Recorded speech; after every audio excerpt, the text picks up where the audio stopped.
Good afternoon and welcome to this event hosted by the Good Information Project. This is an initiative of the journal.ie, and the whole purpose of this is to educate the public on what is good information so that they can avoid the bad information. And it just so happens that this month we'll be focusing on disinformation and misinformation, which are both fancy terms for false information. So we're here this afternoon in the hub at University College Cork, and we're going to be discussing with our panel of experts the tools, tactics and strategies about how we can fight the online disinformation war. And of course, asking the question, can we even fight it? Can we win it? Is this just part of being on the internet these days? I'm Brianna Parkins. I'm the Journal's resident fact checker. And first up, we're going to be hearing from our panel of experts, and then we'll have time for audience questions afterwards. So if anything crops up in discussions that piques your interest, or if there's something that you just missed you and you don't know what it is, feel free to put your hand up. We'll have time to get back to it at the end. So I should probably introduce our panellists to my left. So we'll kick off with Barry Andrews. Barry is a Fianna Fáil MEP since 2019 and a member of several European Parliament committees, including participation in a Committee of Foreign Interference in all democratic processes in the European Union, which includes disinformation. Sorry, that was a mouthful. Off the tongue. Yeah, it really fits in there. That's why I have to read from a piece of paper, because our panellists have so many achievements. So I have to actually make sure I have this written down. And of course, there's Dr. Eileen Cullity, who's kind of known as Ireland's major expert in disinformation at the minute. And she's the coordinator of the Ireland hub of the European Digital Media Observatory, which the Journal is also part of, which promotes scientific knowledge of online disinformation, advances the development of EU fact-checking services, and supports media literacy programs. Eileen is also assistant professor of the DCU School of Communications and deputy director DCU of the Institute for Future Media, Democracy and Society, which I think is FUJO, goes by the nickname. And of course, we have Stephen McDermott, who is our assistant news editor, a reporter and editor at the Journal Fact Check Unit. He also edits my work, so I have to be really careful when I talk about him. And Stevie is very interested in researching, analysing, correcting misinformation across a range of topics, from public health to climate change to the war in Ukraine. Stevie's excellent fact check from maybe 2 months ago. He fact checked the Taoiseach when he claimed that Sinn Féin had blocked 6,000 houses from being built, and found that claim misleading, which is one of our most ever read fact checks. So we're going to kick off today's panel. I've asked each panelist to do a bit of a show and tell, and to bring me in their favourite piece of false information that they've come across. Stevie, let's kick off with you. So I kind of cheated a bit and I chose two, but I chose them because they're actually so similar, and I've no reason to, or nothing that kind of can prove this, but I kind of suspect that one might have influenced the other. So I'm sure everyone remembers in 2019, late 2019, this rumour started going around. It was like a screenshot of a WhatsApp image from what seemed to be a bunch of friends who were, had their own little WhatsApp group. It was called Old Times or something. And a message came in from an individual called, or supposedly called anyway, Gibbo, who told everyone. Very reliable. Who told? Well, it seemed real. It seemed like we're just getting a glimpse into some people's communications, and he appeared to be someone who's a member within the British Army, or kind of had knowledge of the British Army, and said that the Queen had died of a heart attack, and that it was going to be announced the very next day, and for people to, pack a load of supplies, and these are the military drills that were going to be happening, and so on and so forth. That really stood out to me, because I remember at the time, my mother was on holiday in New York, so they're 5 hours behind. And I woke up to a text next morning saying, "Oh, there's rumours flying around everywhere that the Queen has died. Can you confirm this? Can you verify this as a journalist?" As if I had some kind of royal knowledge. You have a hotline. Yeah, exactly. Yeah. I just pick up the red phone and I'm on to the Queen. So that was the first one. And the second one, just a few months later, was when Ireland, we were only gone into, wasn't even full lockdown, so the date the pandemic officially started in Ireland was the 12th of March. I think it was the 18th to the 19th of March.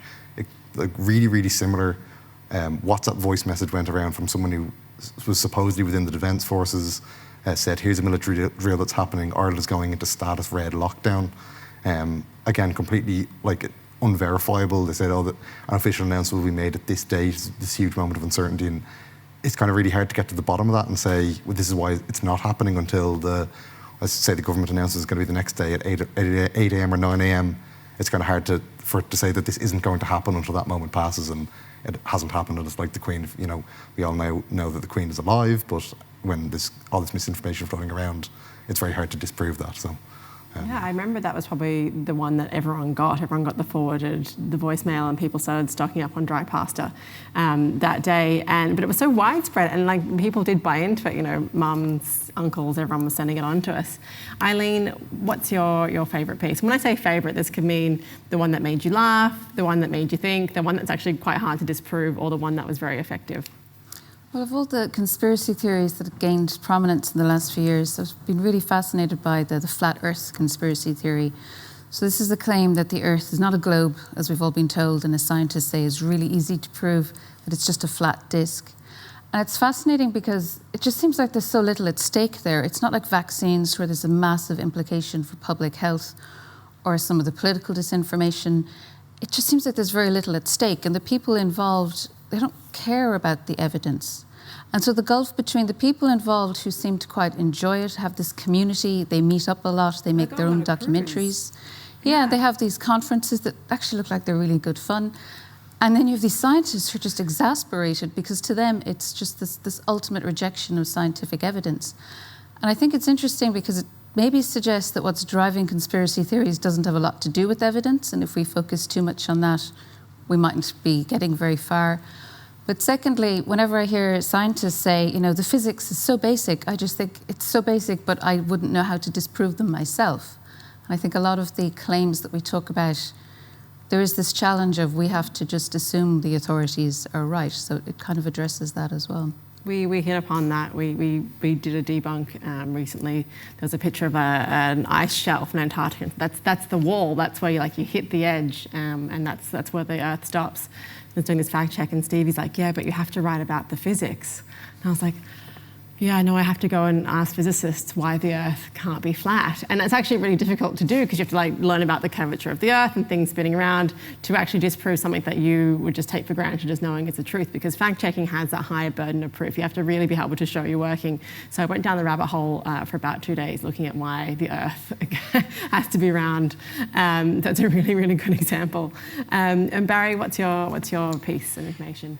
Well, I think it was probably what was retweeted by the Russian embassy in Ireland recently from the Ministry of Foreign Affairs in Moscow about the delivery of 40 tons of phosphorus to Ukrainian nationalists, and that was about 3 or 4 weeks ago. And it reminded me of much of what I had seen and heard when I was working with Goal in Syria, where Russian disinformation had a very profound effect on the course of that war, particularly the white helmets, the Syrian civil defense, and this idea of false flag claims which were made in relation to chemical attacks. So it felt to me like a lot of what was being now played out in Ukraine had been road tested to some extent in Syria. For my part, and just the first fact check of today, I'm not necessarily an expert on disinformation. I'm a member of the Disinformation Committee in the European Parliament. So I bring that insight into the work that I do. And I think also I bring my experience of running for elections and what that is like now in the era of social media platforms where everything is run in that context.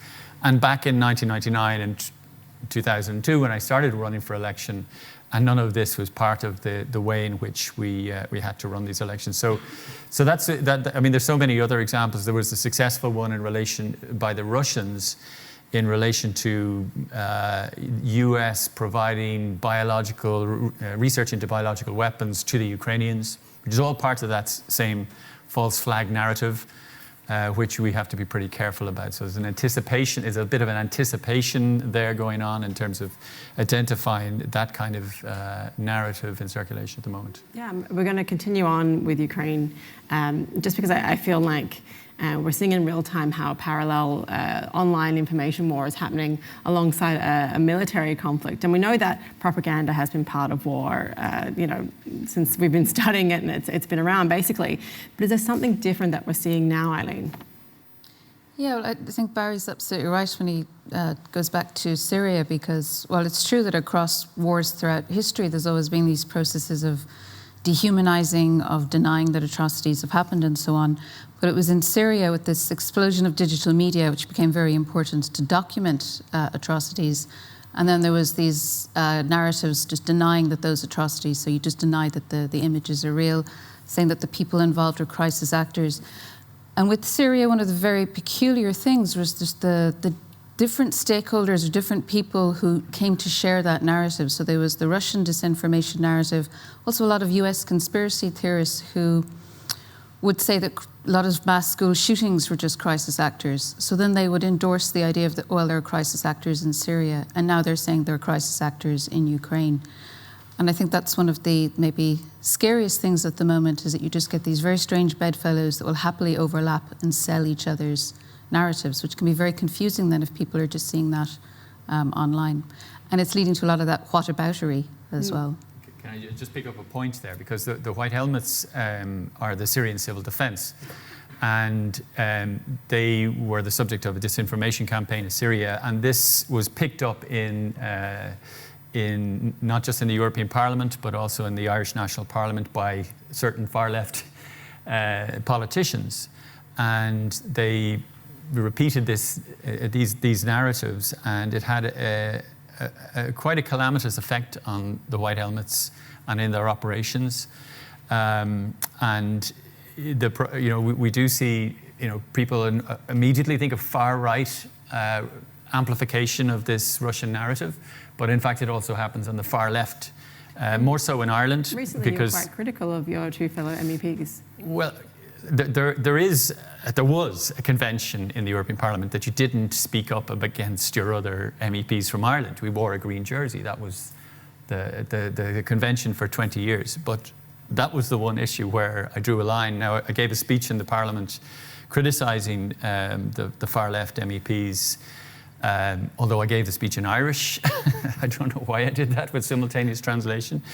But so that convention is no longer applies, because these matters are far too important. So you're so passionate about the issue. It's not just me. I think there's a phrase in French where les extrêmes se touchent, they come together. And whenever you see votes in the European Parliament on questions of disinformation or support for Russia, you'll find a preponderance of support or opposition both on the far left and on the far right. And it's an extraordinary feature of this whole debate. And we were talking about there how elections were different in the 90s to now.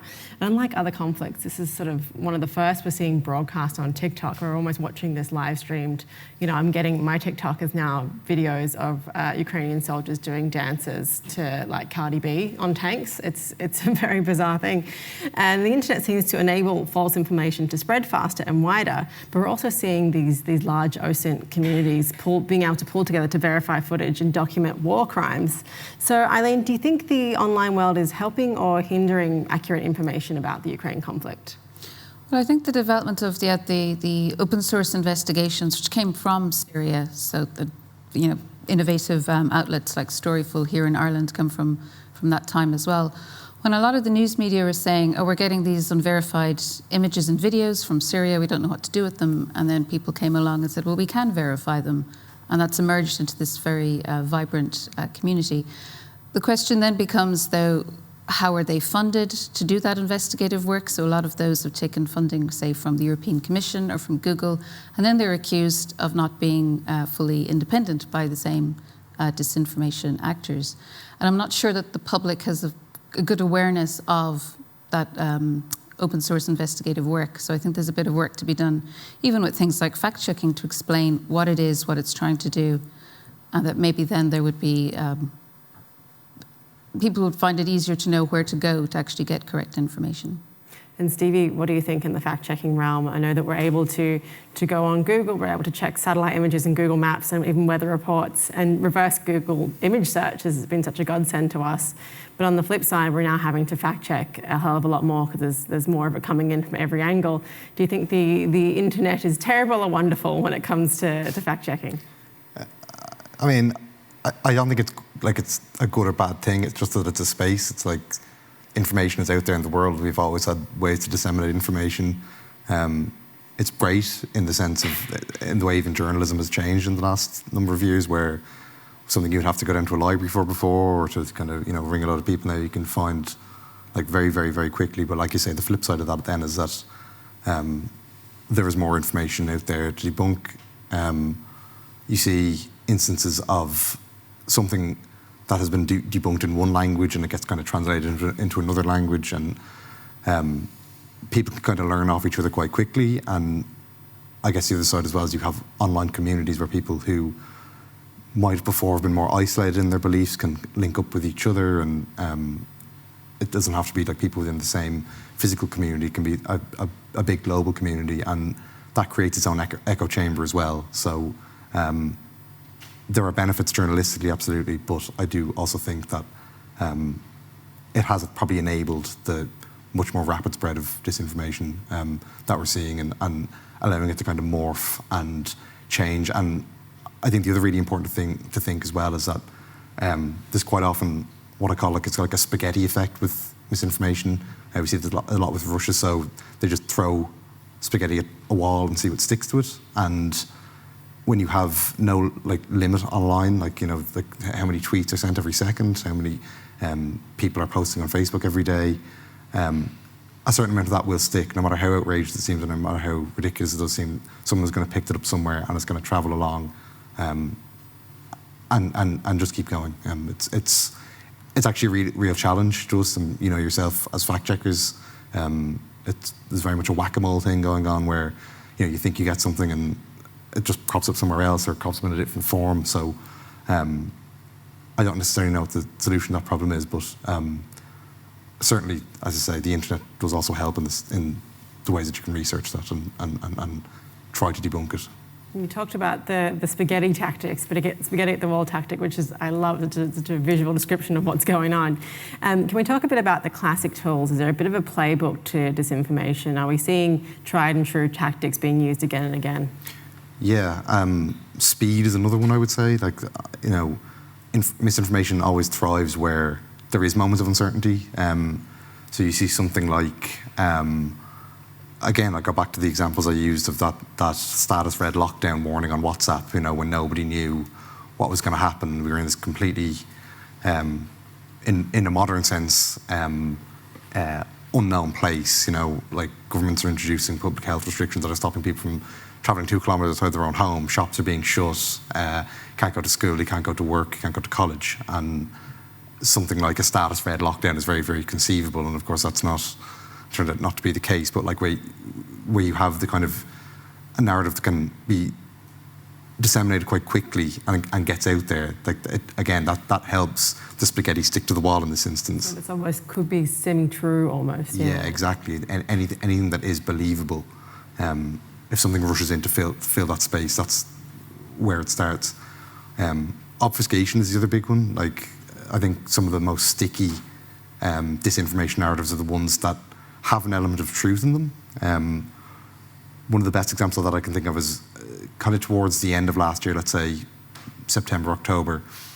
COVID figures were rising again, and most people anyway, had been vaccinated. And so people who were anti-vaccine were saying, well, there's 50% of the people who are in hospital are unvaccinated and 50% of the people are vaccinated. So it makes no difference whether you get vaccinated or not. And obviously those figures are true, and you can go and look them up and you can see that that is the case. But of course, when you actually drill down to that, you see, well, if 90% of people have been vaccinated, then the people who are unvaccinated make up a much higher percentage per head of population as people who are in hospital. And you could see then that what the people who are anti-vaccine are saying isn't necessarily true, but it's just taking the facts and distorting what's actually the reality is going on. And that is probably the biggest disinformation tactic there is that's out there.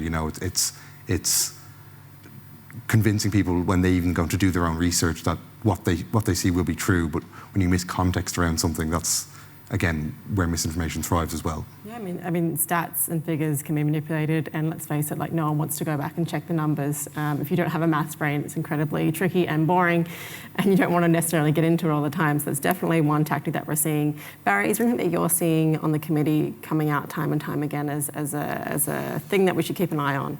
Or maybe like a red flag? Well, I mean, Stephen's point is like the grain of truth is always a difficult one to debunk, because you have, for example, I talked about the biological research cooperation between the US and Ukraine, and that has happened. The US has been involved in this in post-Soviet countries for the last 20 or 30 years, but it's run by the Department of Defense, not the Department of Health. So you're thinking, oh, why are the Department of Defense running biological research? So it therefore allows a proliferation of theories to develop around it, and so there's some kind of point that allows it to gain traction, and it's one of the few of these issues that had actually cut through. And Fox News are repeating this, and Tucker Carlson is repeating this, and Lavrov praised Tucker Carlson just a couple of weeks ago for his the positions that he'd taken.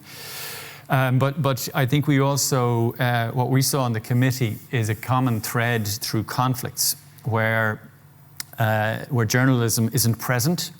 So this is what happened in Syria. Journalism, clearly no Western people could be present after Marie Colvin died. Absolutely. I mean, these are all no-go areas in northwestern Idlib.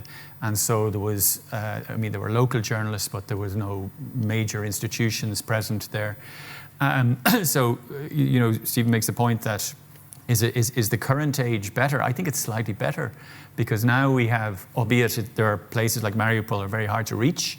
In fact, work by Bellingcat and can carry out really excellent work around verification that wasn't possible in 2014, 2015 when IS was beginning to have a presence in Iraq and Syria. And if you go back to the Bosnian War in the 1990s, the information that was coming out was sketchy, and people began to think, oh, well, they're as bad as each other. And that's what really I'm afraid of in Ukraine. As they get more frustrated and lack of support from the West, Ukrainians will radicalize in the same way it happened in Syria, the same way it happened in Bosnia. And then you get this narrative of, well, they're as bad as each other. This is a hopelessly violent part of the world, a hopelessly corrupt part of the world, and we've contributed to this mess by, this, that, and that feeds into the Russian narrative, which is kind of something that we should be able to anticipate now and be able to work on. So that's one of the themes that come up in our committee. But we heard from a very wide range of experts, including Peter Gagan, who gave evidence about the Brexit referendum and Russian influence in the Brexit referendum in the UK, and the incredible story of the DUP running ads in London for £500,000 in the week before the referendum, with a wraparound on the Metro newspaper, and nobody knows where this money comes from. How come we don't know where this money that came into the DUP that was used? How come we don't? Because under the Northern Ireland political system, such is the sensitivity that donations to political parties are kept secret to protect the identities of individuals because of the sensitive nature of politics in Northern Ireland. So we heard from all of those experts. The committee came to an end about 3 months ago, but it's been renewed. So it's an unusual situation. It's not a full committee of the Parliament. It's an ad hoc committee, but we've decided to renew it, and it will continue on for the rest of the mandate. Thanks to the current events. Eileen, you literally wrote the book on disinformation. Like you have a book on disinformation. I think it's one of Ireland's only dedicated things to this subject. In your experience, in your years tracking this, have you identified a go-to playbook, thing that straight away that's disinformation? Is there a tried and true method here that you can kind of share with others as a way of recognising it from the bat? Well, I think first of all, when we talk about disinformation, it's like this catch-all phrase for an awful lot of different things. So you have conspiracy theories on the one hand, you have these organised campaigns, which is kind of what we've seen from Russia. You have political advertising, as Barry was just talking about, is a massive grey area that needs proper regulation. And then you just have a lot of people speculating, and people who have just very biased ideological opinions. So it can be quite hard to disentangle that. But I think the one thing that anybody can watch out for is anything that claims that there's some great competence on the part of our political leaders or any institutions to somehow get together and organise on a grand scale to deceive the public, because there's no evidence that any government or institution has been able to succeed at that ever. And yet an awful lot of these false claims ask you to take that in. And it's about making people angry about things that aren't happening when there's lots of reasons to be angry about things that are happening that we do know about. And I think that's why I think it's so destructive, because it kind of misplaces people's emotion and energy in the wrong area. So what you're saying is if you can't get an appointment with the HSC for 3 years, they probably don't have the competency to poison us all with vaccines. Probably not, no. I kind of like that approach. So we're going to move on to something a little bit more hopeful. I mean, we're talking about Ukraine, and one thing we noticed in the fact-check disinformation space is tools like the classic fact-check being weaponized to spread false information, which is not great news for people like me who do this every day for a living. But does it mean that we have to change tactics? What else should we turn to, Eileen? Well, there's this alternative approach called pre-bunking. So instead of debunking something after it's gone out there, you tell people about manipulation tactics, which is a lot of the things Barry mentioned there. So you tell people already. We've already seen from Syria that there will be claims about crisis actors, and then people will know when they see those claims, oh, this is a tactic. And then they're less likely to believe it. So there's some good evidence that actually works. So one way to do that would be to roll it out through media literacy, to maybe even integrate it into fact-checking, but to make people just more aware of how people are trying to manipulate them in the public. And Barry, if the bad actors are using fact checks, which we as think of ourselves as the good actors are using, does this mean that we have to do something different aside from pre-bunking? Do we need to just abandon that in its entirety? No, I think there's been just a massive sea change in attitudes. That was if you go back 10 years, the Baltics were experiencing all this disinformation. They were the first to feel it, the Eastern European countries. And they were coming to the European Council and they're saying, look, this is happening. And they were accused of kind of anti-Russian hysteria. But events that happened in Syria, events that happened in the US with Brexit, with the Macron's campaign in particular in 2017, generated a new interest in, and suddenly reports were being generated not just by defense ministries, but foreign ministries across Europe. And our committee was established, and we've seen a scaling up, not just of issues to do with disinformation, but any type of hybrid warfare, which includes cyber attacks. There's been a huge development of interest in that. And I think one of the things government concludes is that we, the government, should stay out of it and outsource this work of helping people to be more media literate, helping people to anticipate problems like, as we describe it as pre-bunking, should be outsourced to academia, to journalism, but to why should CSOs. It be outsourced? Why can't we because run government because at the heart of the conspiracy susceptibility is a doubt about the government. And therefore, if the government is spouting on about disinformation, it's a long way to go to get to what you're trying to achieve, which is to try to endow people with the skills in order to be able to see what is from a dubious source, and then to be able to anticipate what's coming in the future.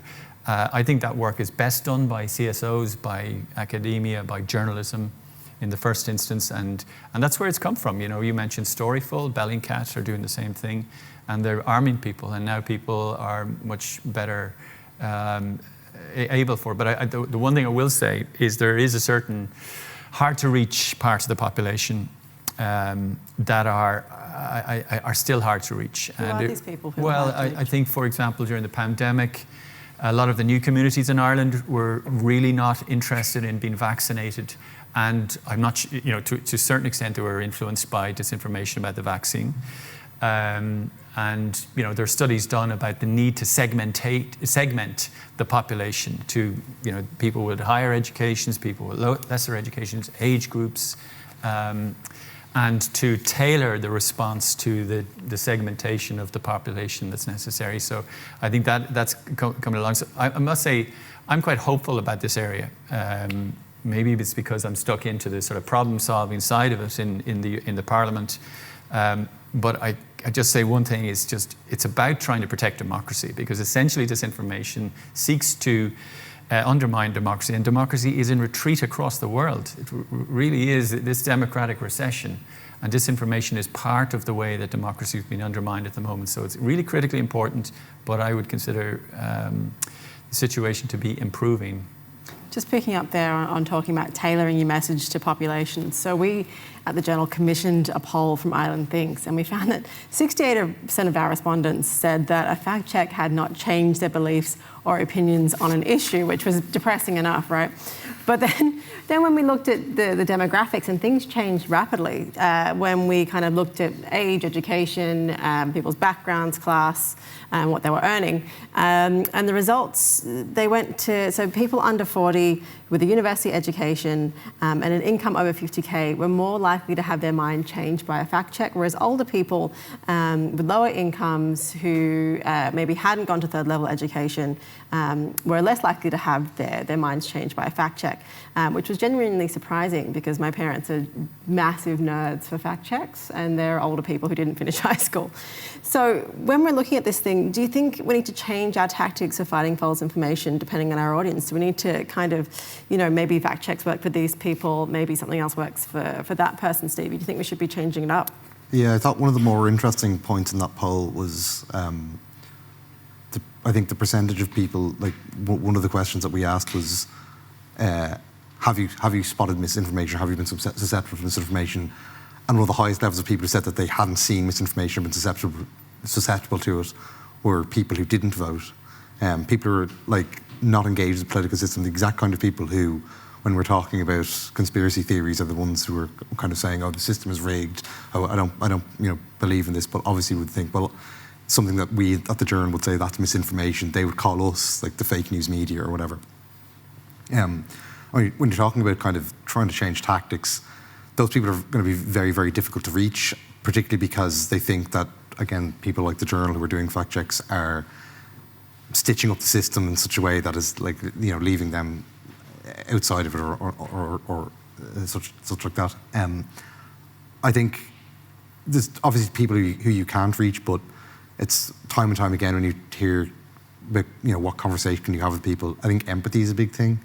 You think of, I'm trying to think of, a belief that someone would hold, not incredibly dearly. So a position on like, for yourself, like your position on like. Okay, so my brother genuinely believes that the pyramids were built by aliens. Yes. Like, just genuinely does. And I'm like, you know what? I just let it go. It doesn't hurt me. It doesn't hurt him. This is my brother. Oh, your brother. Okay. And that example. But there's nothing. I mean, what can you do to try and change his mind? Like, it's like the sky's blue. Well, no, the sky's green. Like, we can sit around arguing with this all day, but I mean, eventually, if we keep arguing, we're going to fall out about it, right? But if it's something more middle ground, like, I don't know, should corporations pay more tax, or should Ireland remain neutral, or things like that that are much less, I guess, polarised in society. And you think, well, what's the best way to kind of, if yourself and myself were to have a conversation about it, like, how would we do it? Would we just start throwing facts at each other and saying, no, you're wrong because of this and this is a fact? You're like, no, it doesn't work like that. We kind of have a conversation and say, well, this is what my view is, and I don't know what your view on that is or whatever. And it's much more constructive, and it's much more, you talk about like if a battle is winnable or not. Like, what battle are you trying to win? It's like, I think, in a lot of cases you can't approach something like it is a battle that needs to be won. It is just a conversation. It's just, you're not trying to convince someone of something. You're trying to hear them. You're trying to listen to them. And look, if you don't get, through to them, and it's not harming anyone else, like your brother say, like, so be it. It doesn't really affect, like, if it was a harmful thing that was going to maybe stop him from going to hospital for a condition, or, he didn't get his kids vaccinated and they're a high risk, I think we'd have a bigger argument. But I was like, yeah, just let him go. Like, it's harmless enough. And like, they could have been, like, I have no proof they're not built by aliens, realistically. So when we're talking about, Eileen, have you noticed that there is sort of different tactics for different audiences? And should we be adapting this? Is it a one-size-fits-all approach? Well, I think that the tactics are broadly similar, but just different cases will appeal to different audiences.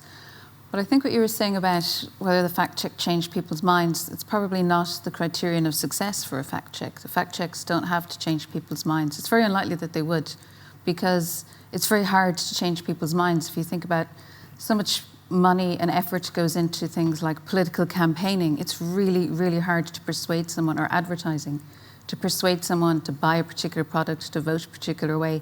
So it would be really odd if a fact check could come along and just change their mind, because it's often, there's a lot more going on than just whatever the facts are. So I think the value of the fact checks is that they provide a resource to other people. Somebody has done the work, like the one you did around the housing. The work is there, that's a resource, that's a valuable thing in itself. And really, the issue with disinformation is so complex, there's so many different factors to it that we need a whole range of actions. So some of that is, rethinking education and the role of critical thinking. So are people coming out of our schools as critical thinkers, or are they coming out as rote learners? That would involve rethinking how we go about education, not just adding on a new module on media literacy or a workshop on disinformation. I do think there is a role for legislators and regulators in that it's okay to say we need to outsource to academics and to media to do the work, but for media to do the work, they need to have money and funding. For academics to do the work, they need to actually get data that's valuable, which for over 6 years, the platforms have just not provided. So regulators have to make them provide that data. Or those weaknesses in the media system, that's a policy problem. So for CSOs to do the work, I think regulators have to create the environment first. Yeah, I mean, I totally agree with that. That's not in contradiction with what I was saying. I mean, we have now the Digital Services Act, which is not an act as such, but it's in preparation in the European Parliament. That's really going to be critically important to force the platforms to comply with the legislative requirements that we're going to put in place. So that will make a significant change. But what I'm trying to say is that the actual face-to-face work, I think needs to, government has a credibility issue here. But yes, you're absolutely right. The legislative and the policy framework has to be in place in order for this, and the funding has to be in place, particularly for journalism, for good journalism. And it's an asymmetry between how strong social media platforms are financially and how weak mainstream media is by comparison, that has allowed all of this to proliferate. Just on that, it's worth noting that the big tech companies are now the biggest lobbying spenders in the EU. So they're outspending in Brussels, the financial services and the pharmaceutical sectors. So, and while this new legislation is going through with the Digital Services Act, you have massive spending coming from a tech sector that's trying to protect itself. So I think that's quite difficult, I think, for ordinary people to understand. So we have this huge concern about disinformation, this general consensus that something must be done, and then the nitty-gritty issues are actually very, very difficult to work through. Stevie brought up an interesting point there, talking about, there are some battles that we can't win. So I want to put it to you all one at a time. What do you think is the battles that we can't win? When should you not engage, and when should you just walk away, Barry? Well, I'm not sure we can afford to walk away from any of this. I think the Economist Intelligence Unit identified that less than 7% of the population in 2022, of the global population, lives in full democracies. It's an incredible figure when you think about it. Less than 7% live in full democracies in 2022. I mean, we thought we were the end of history 40 years ago, and now we have a global democratic recession. And the stakes are really high, and disinformation is just one part of it. When I'm campaigning in 2019 for the European Parliament election, I can't go into this area to canvass. The restrictions from social media platforms are pretty high. Certain businesses won't allow people to be candidates. There are so many more restrictions on running in elections nowadays than there were 20 years ago. So all of this really matters, and disinformation is a critical part of it, and how we deal with it. I don't think there's an area that occurs to me immediately that we can simply walk away from. I think the stakes are far too high. And just quickly there, talking about the difference of elections and information shared online. I'm imagining back in the 90s, if someone wanted to put out some damaging information about you, they'd have to go and deface your poster with a big black texter. And now they just do it online. Have you noticed that there's been a change? Has it become more nasty? Yeah, it's totally nasty now. I mean, compared to, if somebody wanted to spread information, they'd ring up a newspaper and they'd tell the newspaper, and the newspaper say, if I don't have two sources, I'm not interested. Nothing I can do about it. Sorry, it might be true, but defamation is such as it is. Whereas nowadays, I see somebody maybe putting out, repeating a narrative that I suspect is probably not correct. And I'm a little bit nervous on a Friday afternoon about it, debunking it or trying to challenge it, because my social media will now be flooded with nonsense and aggression and vitriol. And it's, there's a certain anxiety among politicians about getting into that space because it is so nasty. So that's why it's so important. We have to make sure that our social media platforms are responsible. We heard from Frances Hogan in the European Parliament just at the end of last year, and her description of Facebook algorithms is just chilling, because she reckons there's only sort of 150, 200 people in the world that fully understand it.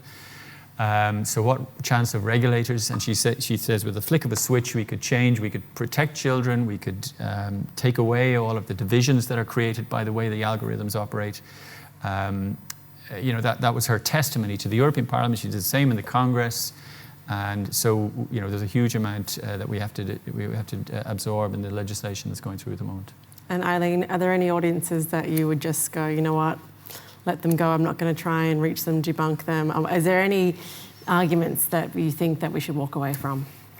Well, I think when it's a more personal thing, like people you know or family members, just like you were saying with your brother, we all have points where we just go, just let them off, And that's fine because it's a more personal scenario, and that's about managing your personal relationships. It's when it's at a social level and you're talking about our democracies or science that it becomes more problematic. And I think scientists are quite strong on this when they will not let a fact go. Like I was saying about the flat earth, they would not just say, oh, it's just a trivial, silly belief. To them it's fundamentally important, you cannot let it go. I think the issue with politics is that there aren't facts in the same way, or often the things that people are arguing about are not facts in the same way that we have established scientific facts. You can't bring out the physicists to do a demonstration.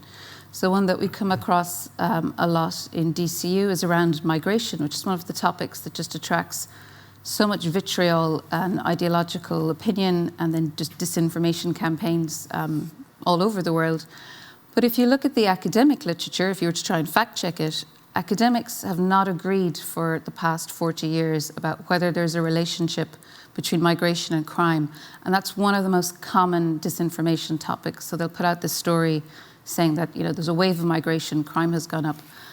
And I think it's because a lot of those issues are ideological, they are political, they're not about agreed facts. They come back to what are your values and what are your principles. And that's where it becomes quite difficult, and it's what are you prepared to defend as values and principles, and what are you prepared to walk away from? And Stevie, is there any topic that you just wouldn't touch or not try to debunk? I don't think I can afford to. I think, both Eileen and Barry have hit it on the head, but I think Barry in particular, big tech aren't going to do nothing or do something about this on their own. If you leave everything to it, it's just going to continue. We've seen, as I said earlier, how widely and how quickly things can spread. I think Ukraine is a really good example of what's going on in the world at the moment, where you have this from with state down level. And I think, we often think we're only seeing things in the English-speaking world. We think, Trump is the pinnacle or Brexit is the pinnacle. Frances Hogan, when she spoke to the US Senate last year, was describing how disinformation was a huge part of what's going on in Myanmar. It's coming up in Indian stuff now as well. I think we think that everything. If we leave it be, or we just ignore things, they will go away. But that's most certainly not the case. And I think the more we can arm each other with, we were talking earlier about anticipating narratives. I think one of the best examples I can think of that recently was just on the eve of Russia's invasion of Ukraine.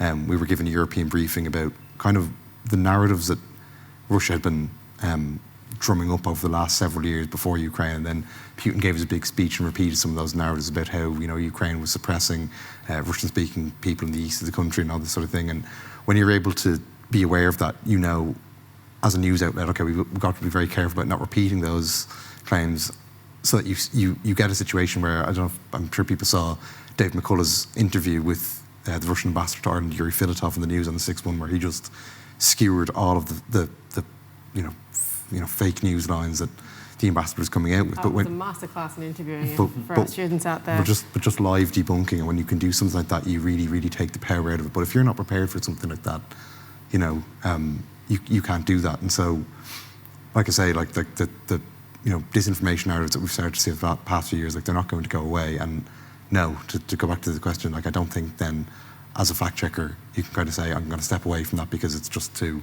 it's just too crazy. It's just too out there. You need to keep fighting. And we talked a little bit about debunking and fact checking and maybe some issues there. Eileen brought up pre-bunking, which is if it's difficult to get people to change their minds after they've been exposed to false information, is a way for us to get them to recognise it before they get sucked in. And Eileen, can you tell us how you would go about pre-bunking? Well, it's quite an old idea, actually. It comes from social psychology in the 1960s, and they called it Inoculation Theory. So the idea was that you explain to somebody a piece of information or a manipulation tactic, so you expose them to it, and then they should be able to recognise it themselves when they see it in the wild. And then that was kind of left as it was as a piece of research until after the Trump election and then Brexit, and there was this wave of new research. And a lot of it's centred on games, so developing just simple interactive games where you play a manipulator. So you try and put out false narratives to show people how easy it is to do it, or to show people how you doctor images, that it's just very easy to do, so that people are more aware of it afterwards. And a lot of the research suggests that it is very effective. Yeah, I've played that game. It is actually like sort of a masterclass in how these things work. And Stevie, we talk about pre-bunking, but is it is it just good old-fashioned media literacy? And do you think people are less or more media literate these days? I mean, I can't answer the second question. I think there's a lot more. It goes back to what we were talking about earlier, how the internet is like this new frontier, and so I think people are probably much more aware of kind of traditional media, but I think anyone is kind of susceptible to misinformation, particularly online, and it just kind of sort of depends on sort of what buttons you press, or like who you view as like an authority figure, as being able to give out a piece of information that you trust otherwise. I mean, you know yourself, it's very, very difficult even as a journalist sometimes when someone puts a fact out there and you kind of have to go, is that really, really true? Could it be? Yeah. So I don't know if it's whether people are more or less media literate these days. It's just that there are different challenges for them to have to overcome and to encounter. I think particularly because the dissemination of information on the internet is so new that we're in a lot of cases still learning how things are done. Like even, we thought again we'd kind of seen everything that we could see in terms of disinformation through COVID, and then Russia comes along. Couldn't get any worse. No, exactly. And things just change again. So it's a constant battle for us to have to fight. But. And Barry, how do we get more people to spot bad information off the bat? I mean, we talked about the solution being educational. We talked about the role of legislators maybe making it hard to access in the first place. What do you think is the way forward here? Well, I mean, I'm not agree in fact-checking in journalism. I mean, I would have thought that's just what journalists do. And so that there would be a department for fact-checking seems to me to, I thought everybody did that in journalism. I mean, so what changed for me, I mean, I'm in politics long enough to know that in the old days, journalists were given time to carry out thorough investigations in newspapers and in RTE and other places, and they were able to produce really fantastic investigative journalism, which is not as common as budgets shrank, as we had austerity, as advertising was cannibalized by the social media world.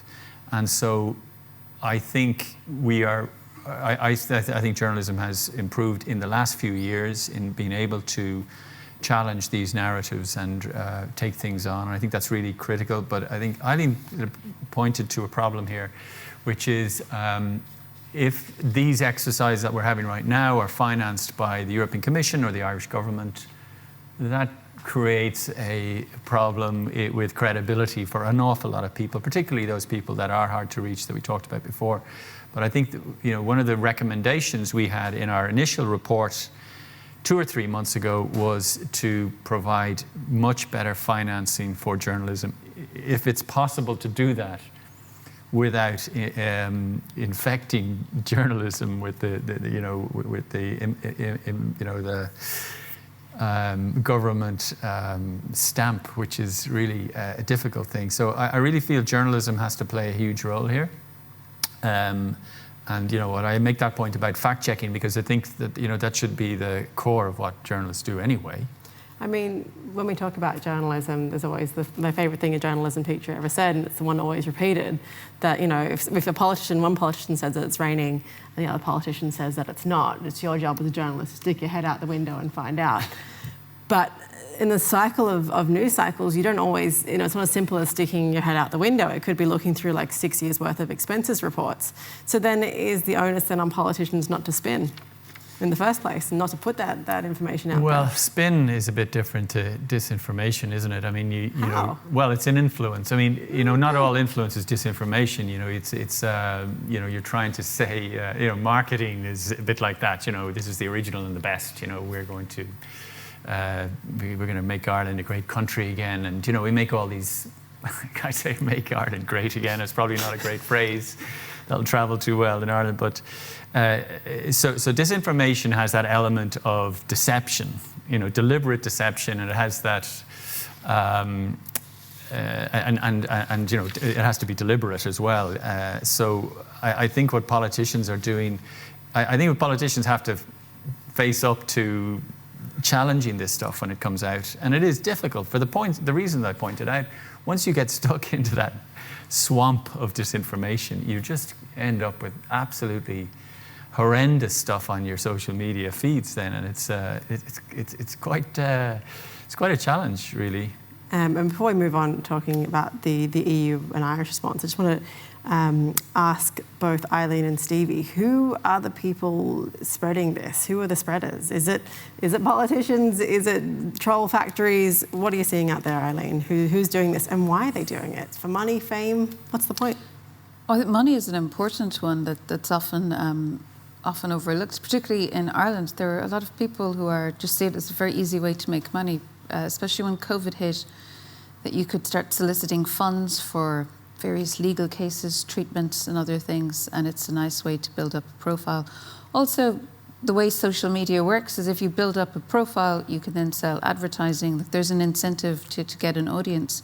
And you can see that with figures who started out with maybe fairly benign YouTube channel and then clearly realised that if they started talking about how women's rights has gone too far, gay rights have gone too far, they just got a lot more hits and they got a lot more traffic, particularly in the US, and they just pivot towards that.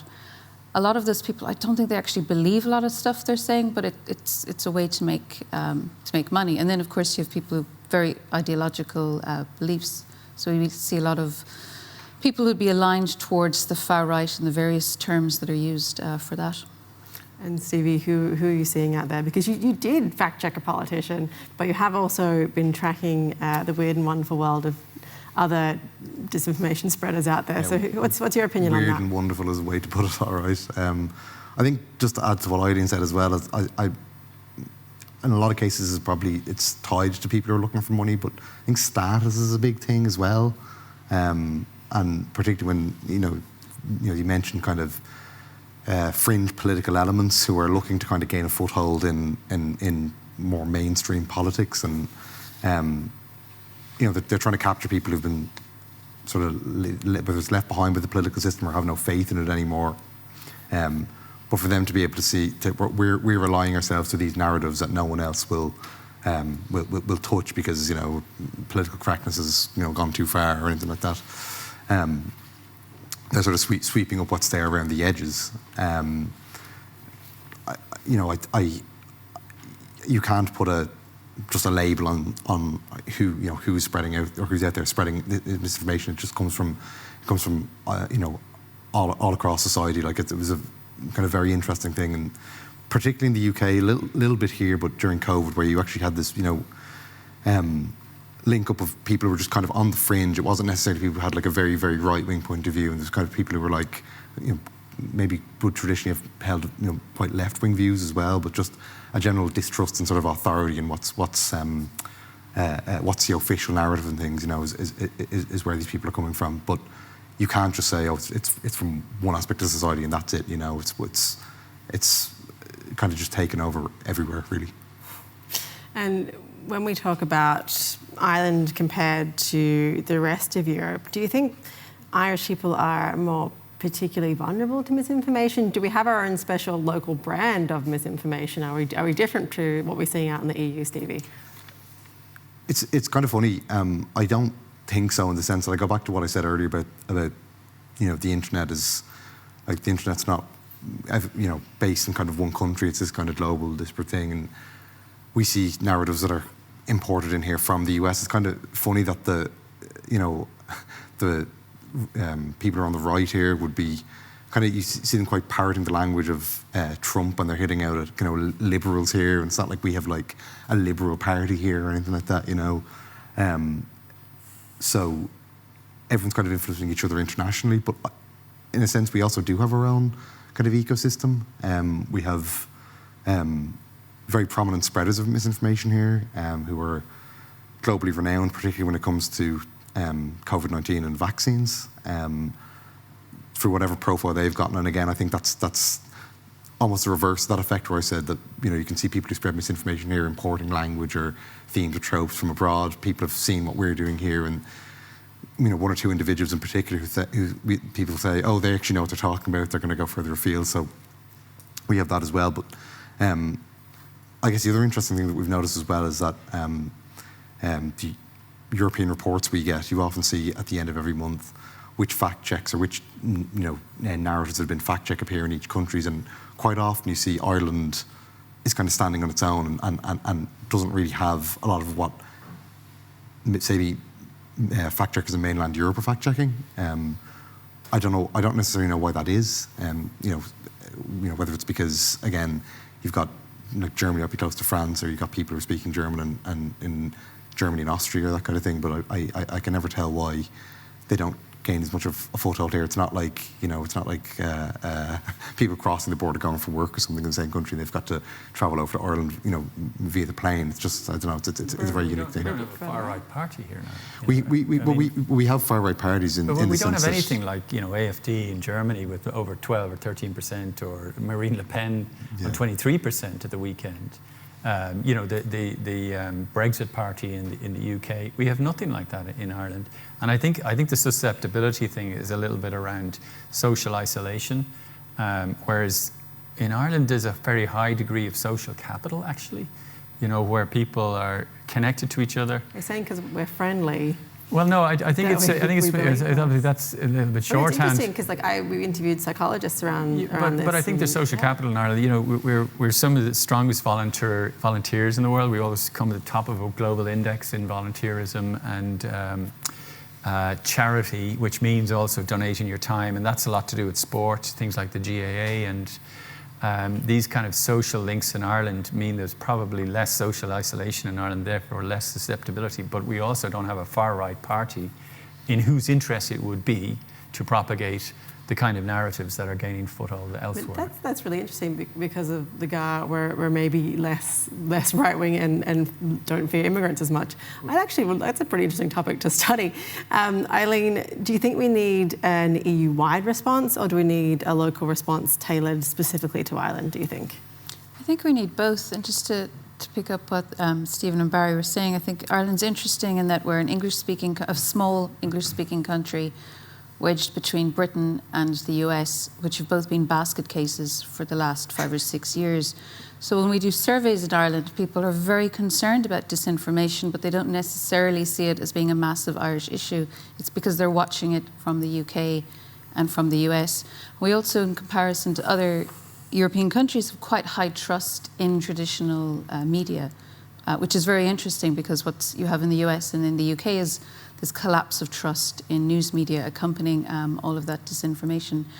I do think there's some particular local strand, and I wouldn't say this is disinformation in itself, but there's this narrative that's taking hold across all spheres, whatever controversy it is, whether it's sport, and it's this Dublin versus the rest of the country narrative that has always been there, but it's really kicked up a gear recently, and is often accompanied by false claims like, if this was happening in Dublin, something would be done about it. And I think that's actually quite destructive, and it might go against a bit what you were saying about the strong social ties, because there's the seeds of social division within that narrative, I think, and I'm just seeing it much more often now. Yeah, I think it's very much in the climate debate. But I just add one more thing that just occurs to me, if you don't mind, which is about our electoral system. We have this system of incredibly competitive direct election called PRS-TV. And there'll be 4 or 5 politicians in the one area, and they're competing for every single vote. And it's just as likely that a politician will come to your door on any given day as, in other countries, access has to be paid for. People are elected off lists. They don't ever see their constituents. And there's bigger populations as well. Well, I mean, proportionately, Irish people feel a connection with their political system, and they know they can change things. I was a group of, we had 80 members of the Dáil in 2007. By 2011, we had 17. So, it was an incredible change to the system, and people feel, why was there no rebellion in Ireland in 2008, 2011? Why were there no protests? Why were there no strikes? There was not a single strike in that period, because people felt we put them there, we felt an ownership to them, and they felt a proximity to it. And I think when you're examining, because it's all about democracy, if people feel in France, for example, the only way to affect change is through protest, then I think the ground is more susceptible for disinformation. And I think it's part of the reason why it's not gaining as much traction in Ireland as other parts of Europe. It's a pretty interesting thing to think about. We're going to throw questions now over to the audience. Does anyone have a question for our panel? It's always hard to be the first one, so we appreciate that. No, sorry. I was just going to ask generally, but particularly to Barry. Earlier you were asked about spins being put on information that's given to our citizens, and you kind of made a reference quantifying it to marketing in the sense that spins are being put on them. But would you not think, in the same with journalism, there's an integrity that there should be more responsibly put on our politicians to have that fact-checking, and maybe if there would be disciplinary action taken or platforms removed when feeding that information to constituents who you said earlier they're more connected to and have more trust in than a marketing agency? Yeah, I'd be, let's say that sounds like a good idea for government TDs. But if the government are dealing with opposition TDs and being able to somehow or another x-ray all of their claims, which are very contestable, then I think you might open up something that you don't really intend to do. Politics has to be an open marketplace for ideas, and when you make factual assertions that have that are incorrect, then the opposition's job is to demonstrate that that's not the case. And that goes on all the time. If you begin to try to engineer that, I wonder what you end up with. I think it just becomes a difficult thing. That's why I think journalism plays a critical role here, to stick the head out the window and find out if it's raining or not. I mean, but back to the excellent question. Yeah, it is an excellent question. You talked about it being the opposition's job to call the wrong party out, but shouldn't the wrong party just not make the statement in the first place? Yes, they shouldn't shouldn't get like a big red sticker that says bullshit. No, absolutely. No, I totally agree. No, you're right, but I'm just worried about the unintended consequences. It's the freezing effect on debate. It's like saying, well, around defamation and what the freezing effect that has on investigative journalism. So you can be over-engineer something and end up with quite a negative consequence. And I think politics is, the debating space of politics where arguments stand up on their merits or not. It's very difficult to come in with a regulatory scheme that could work. I would think, just off the top of my head now, I haven't It is an excellent question and very much one worthy of debate, I would have thought. It was an excellent question. Does anyone else have any questions for our panelists? Throwing open the floor. There's a lady behind you there. Eileen, you mentioned about independent research initiatives for verifying content that's coming out of like the Syrian conflict. This is just on a very small scale for me. I was writing a politics essay about the war, or not war, but a conflict between Palestine and Israel. And my lecturer told me, maybe try and avoid articles that are from American institutes.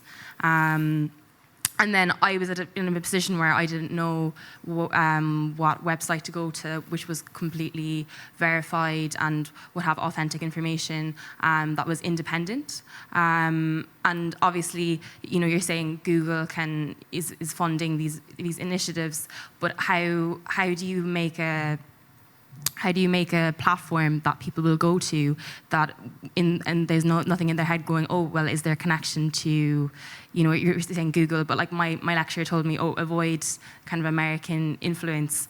How do you make it so that someone can kind of think, this is definitely 100% independent? Would you have any ideas on that? That's a really good question, and I think the answer is there will never be anything that you can 100% trust.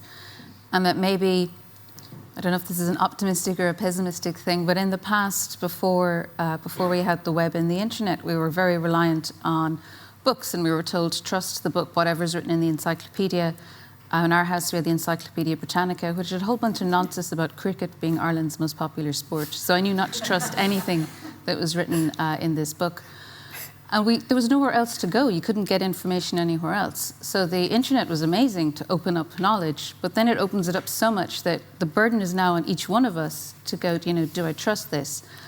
There's a big concern that if we say, and it's not that you look at who funds something, that then you just don't trust it because it's funded by someone. So in the case of, say, like the project that I work on, that's funded by the European Commission, but it's funded and structured in a way that the Commission isn't telling us what to do.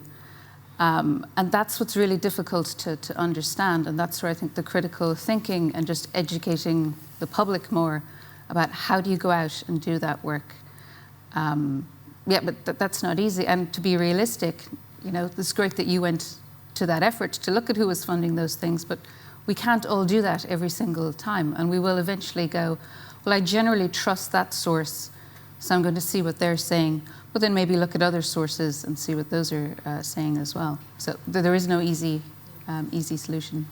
The flip side of that as well, it's kind of funny that, one of the catchphrases of people who are maybe skeptical towards vaccines is, I've done my research, and you kind of like, you have taken away that moment where you're like, okay, well, I'm going to listen to this one person, this one body that might be the HSE or whatever, who's saying, okay, get the vaccine, it's safe, or politicians saying, yes, it's safe, but they go, well, actually, I'm going to go and do my own research and see what sources that I trust, is kind of like what you're saying as well. If someone said to you, don't trust the health service or don't trust politicians, you go, okay, well, I'll go and look for that source somewhere else. It's kind of like, I don't know how you strike the balance with that. It's a very, very difficult thing at the moment. And it's that line between cynicism and skepticism. So we ought to be skeptical, but know that we can go and maybe research something. Whereas just being cynical, I think we're all doomed if that's where we end up. We got any more? I know you were talking about big tech earlier, and obviously, it is an uphill battle with, extreme lobbyists and the EU and the US and everything like that. But I suppose moving into the future, what do you want to see from big tech in an effort to combat, growing misinformation that are on their platforms? That's a very good one. What's on your wish list? Barry, you look like you're ready to go. What we want from big tech is transparency. We want to know the data. We want to know how they're taking things down. We want to know the rate of it. We don't have that information. We don't know how many people are employed on it. We don't know how many languages are being used and how regularly. So I was in Iraq in October for the election, and we were in Baghdad, and so I was trying to get in under the lid of how the social media environment was in an election. So they'd introduced this thing whereby 25% of successful candidates had to be women. And so you could have the top 7 candidates after the election being men, and the person who came 8th, a woman came 8th, she would leapfrog 3 or 4 candidates so to satisfy this requirement. And it was advised that none of these women should circulate in public for 2 weeks after the election. For security reasons. For security reasons. But they had been so intimidated on social media, on Facebook, on Twitter, on Instagram. But, if you go to California, they haven't a clue about this. So in English, it's quite good. Tracking, transparency, data, it's very difficult beyond that in the multiple languages, whether it's Khmer or any other language, difficult to reach for these social media companies. So that's what we're looking for in the Digital Services Act. The Digital Markets Act then is all about competition and trying to make sure that there isn't abuse of dominant position. But at the moment, these companies are so big, they are the market, So those 2 pieces of legislation are really critical, and they're worth monitoring. But the problem with European legislation is that it takes forever to go through, and then very often it has to be transposed into national law in each of the member states. So I'm working on a piece of legislation right now, which is called Due Diligence, about supply chains, and it's a collective yawn if I ever mention it, because it'll be 2030 before it impacts the way companies actually procure products within human rights and environmental standards. So it just takes so long for these pieces of legislation to actually have an effect. Unlike, for example, the digital COVID certificate, which came in like that. So Europe can act quickly when necessary, but it's quite rare. Eileen, what would you like from these companies? Oh, it'd be accountability at a very, very basic level. So we're in this completely absurd situation where everybody, and in particular politicians, talk about disinformation as this massive concern. They're willing to invest in it. And the research community is not able to give clear answers about what is the scale of this problem, how does it impact people, does it impact people, in what circumstances, because they have no way to answer those questions because the tech platforms do not share the data. I heard a very good analogy, which would be like if we were back in the 70s asking, is smoking related to cancer? And the only way we could answer that question would be if the tobacco companies volunteered to give us the data and they just chose not to. So I think the number one thing is just force them to actually share information. And providing transparency isn't enough, because providing transparency about algorithms, unless you understand what's actually going on there, which, as you were saying, Francis Hagan said hardly anyone actually does, it's meaningless being transparent about a complex thing. So accountability means having experts who can go in and audit them, force them to hand over the information that's needed. And Stevie, what are your thoughts on this? All of the above, but I think I'd add one more thing to it, which is even a more basic acknowledgement that their platforms are hotbeds of misinformation. I think Facebook, for all of the stick that it's given, and I can't believe I'm giving Facebook credit for anything here, but for all the stick that's been given, are at least flagging their own content or posts on their platform as misinformation. We're not really seeing that with YouTube. We're not seeing it with Twitter. Twitter have set up a version of flagging content. We saw that with Trump. We saw them mark the tweets. It's not nearly quick enough. It's almost that they're doing the bare minimum just to say, oh, we're tackling this problem. It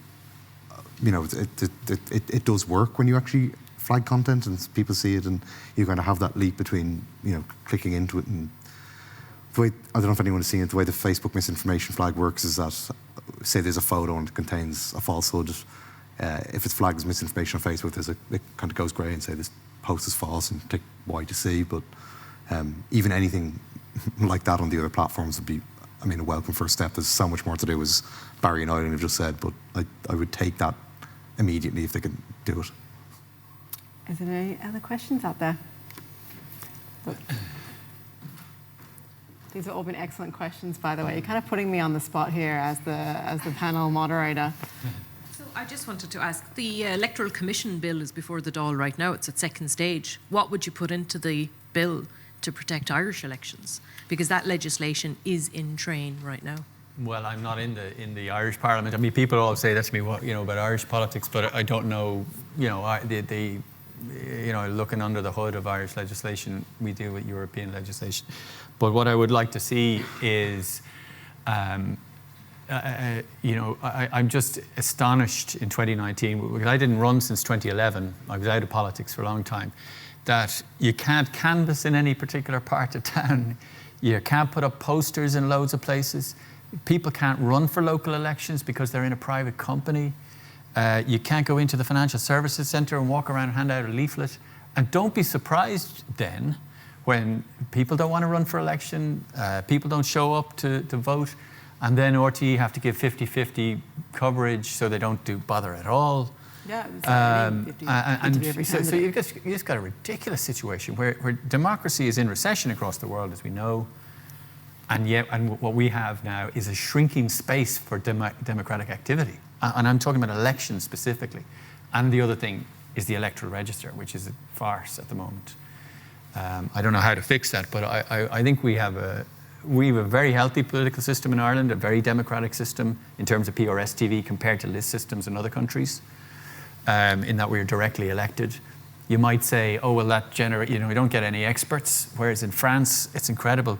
The MEPs that have come from France, they're all professor of this, they're the doctor of that, they've had a multi-million euro company, and they're all wild experts. And then in Ireland, we're all kind of people, but we've come up through the ranks in a way, so maybe there's a balance to be struck for expertise. What I'd like to see in Ireland is that the government should be able to put people into the cabinet who are experts.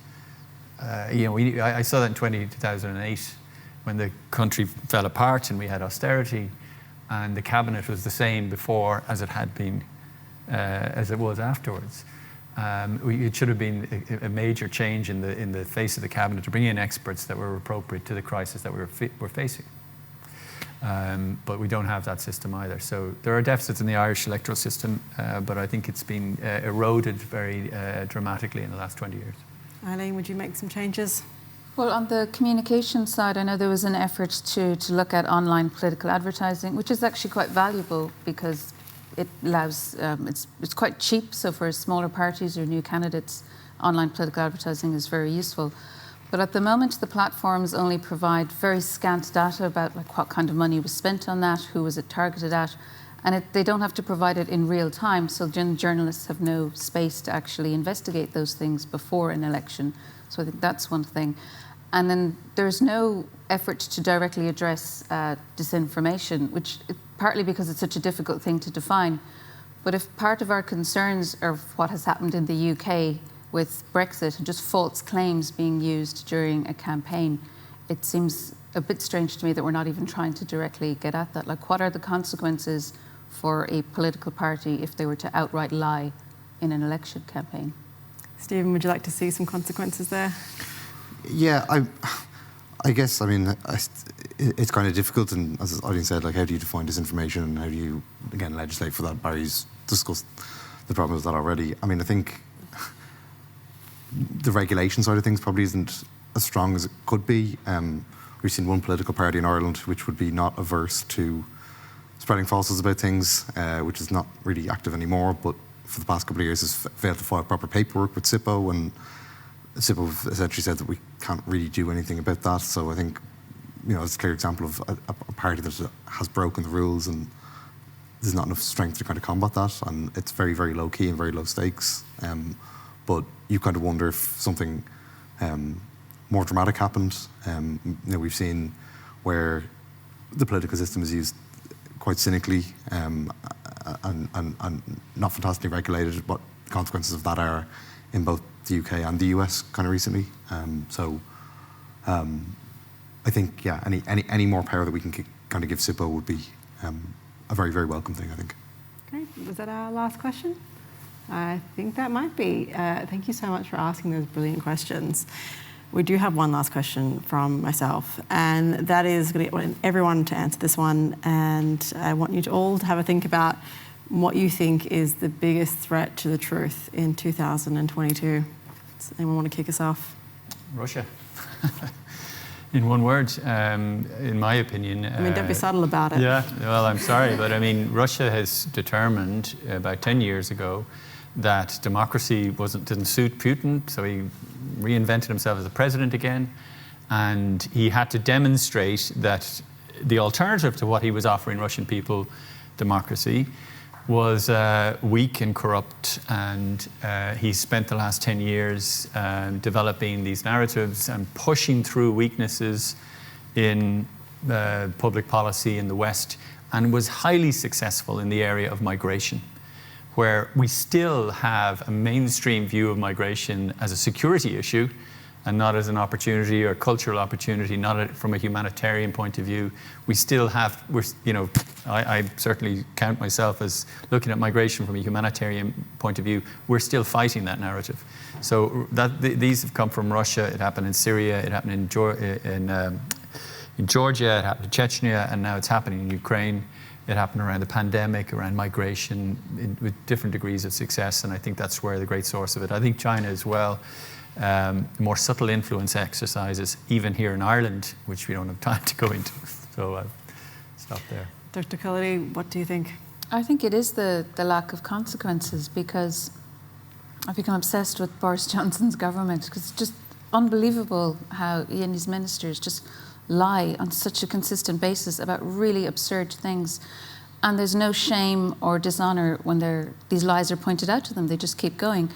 And it's the lack of consequences that means like there's a message being sent there that you can get away with this. And I think that even in Ireland we mightn't have had anything to that extreme. But if that's the message that gets out there, if you just write these things out, that's really scary. And it's not just in politics. We also see it with corporations that run these PR campaigns about diversity and how great they are, and yet their practices and their lobbying points, to things they're doing that are completely opposed to that. And also they just write it out. So if there's no consequences on the part of the public, that's what I think is quite scary. And Stephen, what do you think is the biggest threat to truth? Probably inequality. I think we've seen how being locked out of the political system Eileen talked earlier about the line between scepticism and cynicism, and if you're locked out of the system, you become a cynic, and you think that politicians are untrustworthy, you think that media is untrustworthy, you think that everyone's out to get you, and so you start forming these worldviews that says, the system is rigged, and everyone's doing jobs for each other to kind of keep me down. I think it's not a coincidence that we've seen, the likes of Brexit or the likes of a Trump election, and you can have, as Eileen just discussed, the Tories in government, and they kind of are able to lie consequence-free because people just expect them to do that because they think that the system is rigged. And this has all gone on since 2008, when a lot of people started becoming locked out of the system. And I think while the likes of the big tech companies are the vehicle for a lot of disinformation and threaten the truth, I think it's the system that people exist in, which is allowing them to connect with the people, that makes them go, oh, you're locked out as well, and I'm locked out, so we can discuss why we feel locked out, and you get these narratives cropping up. So yeah, I think it is inequality. Well, that's all we have time for this evening. Thank you so much for joining us here in Cork for a lovely evening. Big thank you to our panellists, Barry Andrews, Dr. Eileen Cullity, and of course, Stephen McDermott. Big thank you to our audience who got up their time this afternoon to join us here, and of course, everyone watching on the live stream and later on the playback. You can check out and get a bit more information. Go check out the Good Information Project on the Journal's website. We also have an email. It just says good information, all lowercase, goodinformation@thejournal.ie. Please email us your feedback, your comments, your suggestions on how to help distinguish facts from fiction. Please send us suggestions for the articles and the other things that will be coming up. We're going to be doing a whole month on disinformation. Thanks so much for your time.